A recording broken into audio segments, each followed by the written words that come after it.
maanta maalintii labaad ee aan bilownay inaanu banayno wadooyinka waxaanu saaka bilownay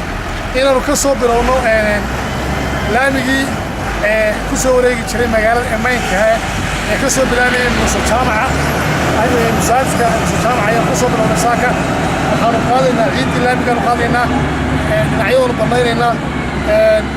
waxaan u sheegaynaa geerashyada degan wadada dhexeeda ee horena aanu dignay iyo kuwaanaan u imanba inay ka guuraan wadada ugu celinay inay ka guuraan waxaan isku codsanayaa noo fudeen hawsha guuraan waxaanu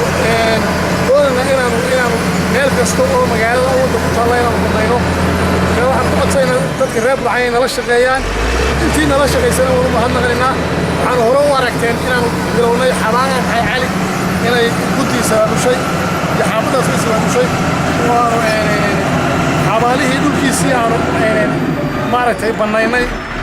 waxaan insha Allah markaan wadada dhammaynaan tegi doonaa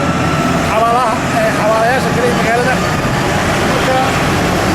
waxaan u sheegaynaa oo ku celeynaa mar kale hadda waxaan ku celeynaa in geerashyada degan wadada inay ka guuraan halkan waxaan ka bixinaa warbixin ku saabsan maalmeedkii shaqadii konsolka ama dowladda hoose oo ah wadda banayntii iyo bilicii magaalada oo biyaha bal ku jiray iyadoo xilli rooba haddana aan ka soo taxadirayno in aanay magaalada biliceedii hesho runtii maanta waxaan isku daray geerashadiina waan ku doonay hawshii in geerashadan laamiga ku furaya baabuurta in notiiskii kama dhammaystira aanu siinay bulshadiina waan u soo istaarnay maantana waan ku bilownay subax kastana waxaan bilaabanaa haddii laga ka dhigo dhinac baanu ku shaqaynaynaa si ay bilicdii iyo wadda bannayntaba isugu socdo maqaaruddii dadweynaha sharafta reer Burco waxaanu sheegaynaa inay nadaafadda ilaashadaan inay nin walba majarafad qaato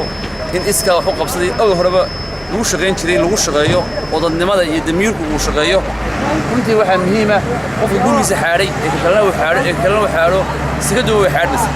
marka inaan wada shaqayno xagga quruxda xagga xashiishka xagga bilicda xagga nadaafadda ayaynu doonaynaa wasalaamu calaykum waraxmatullaahi wabarakaatuh qof walba waa ka qayb qaado qaybtaada nadaafadda olole iyo wada bannaynta